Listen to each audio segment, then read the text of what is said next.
Sharks. My name's Margaret Nyamumbo. I live in New York City. Today, I'm seeking $350,000 for 5% of my company, Kawaha T93 Coffee. Sharks, did you know that the best coffee in the world grows in Kenya?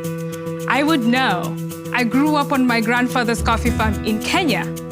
Us Kenyans, we're very proud of the coffee that grows on our soil. But there's a catch. The farmers don't always make enough for the delicious coffee that they produce. In fact, 90% of the labor in coffee comes from women, but so many are not compensated because they don't own the land.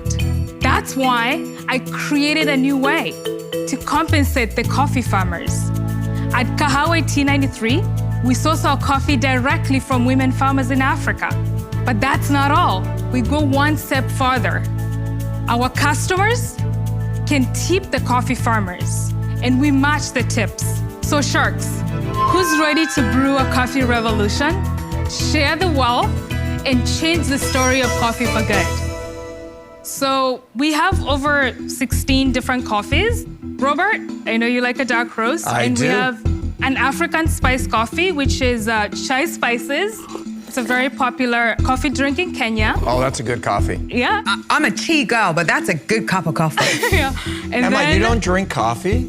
I'm English. I like a cup of English breakfast tea. Oh, I don't know how you survive. That iced coffee is very smooth. That's really great. nice. Yeah, It's I'm tasty. going to give you 9 out of 10 on the coffees. I'm very, very, very particular about my coffee. I'm glad to hear that. And when you say leave a tip, how do they leave a tip? Yeah, who leaves the tip? By the way, I think that's brilliant. I want to brilliant idea. understand the tip. How does that even work? Yeah, on the back of the bag, there's a QR code that the customer scans, and it takes them to a landing page where they can enter their information and leave the tip. What happened in 1893? So that's when coffee was first commercially grown in Kenya. So coffee is originally from East Africa. Kahawa means coffee in Swahili, by the way, which is the language that we speak in Kenya. So with Kawaha T93, we're celebrating the rich origins of coffee in Africa. But explain why the female farmers are not properly remunerated in country. Yeah, it comes down to the cultural context. In Kenya, the male member of the household typically owns the land. And so when we buy coffee, the payments go to the male member of the household. But the female member of the household is the one that's doing the work, doing the harvesting, the processing. And who gets the tip? When we send the tips, we've made it very clear that these are for the women. So the men respect that and support okay. And that. the men are okay with that. And Yeah, is they're it, okay with that, yeah. How much have you donated via tips from your customers and that you've also matched? So how much in total? Yeah, so right now we've done $10,000 and we've matched another $10,000. Wow. Yeah. that's amazing. that has Now, Yeah. wait, That's wait. Cool. I'm fascinated, though, because you said you came from this. Yeah, so I grew up there and I got a scholarship to come to the US for undergrad. So, what's your initial take on that, Matt? Interesting, right? I was just doing a little bit of research in the background here. I guess Kahawa, Kahawa, yeah, however it's pronounced, right. that means coffee. You got it. That was part of. I skipped through that. So It just means coffee. It is descriptive.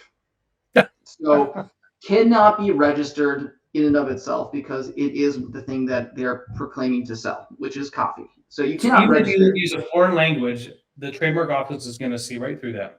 Yeah. So there's this thing called the doctrine of foreign equivalence. And so any word in a foreign language gets translated back to English for registration purposes. Even That's if a it's $100 Latin. word right there. Phrase. Doctrine of foreign equivalence. Register. That's all I remember. So you can't register that, right? So Kawaha Cafe, Kawaha 1893, maybe the 1893 could be registered, but it's not a great brand. What's interesting is that there's lots of players in this space. So there's something going on behind the scenes here, because there's the Good Kahawa Company, which I think is her company, that owns the registration for Kawaha 1893. Yep. However, I believe this individual's name was it Shavan? That sounds right. Yep. She filed her own trademark application earlier last year for the same thing, essentially. Oh, very odd. So in the same class for Kawaha Cafe.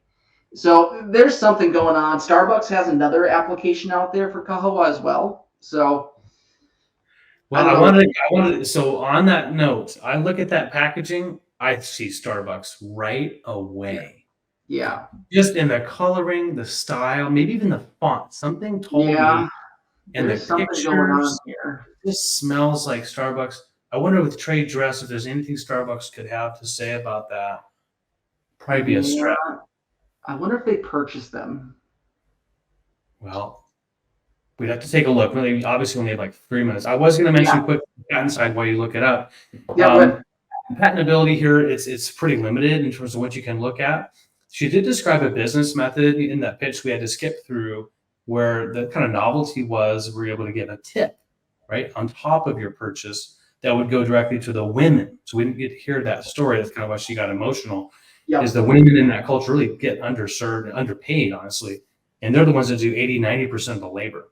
So it's a really cool thing. But unfortunately, it would probably fall into the abstract idea notion of just trying to get a patent on human activity. Okay, so active tipping, giving additional money for services, probably not going to be something patentable unless there's some technology involved and the how you're able to apply that tip with a phone, a communication method, a tool, device, some sort of technology.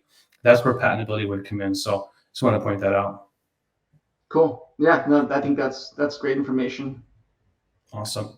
Well, that is it for our show. Thank you, Matt, for being with me and for all of us here at Bolt. Wish you guys a good week ahead. We'll be here next week. If you missed us, we're here every Wednesday, 1:30 p.m. Well, JD's here every Wednesday. I'm sometimes here a little later. You'll be here. And we may have a guest next week. I'm excited to have them on. And we'll hear what they're up to. So have a good rest of your day. Take care, Matt. And see you, everybody. Go big. Go Bold.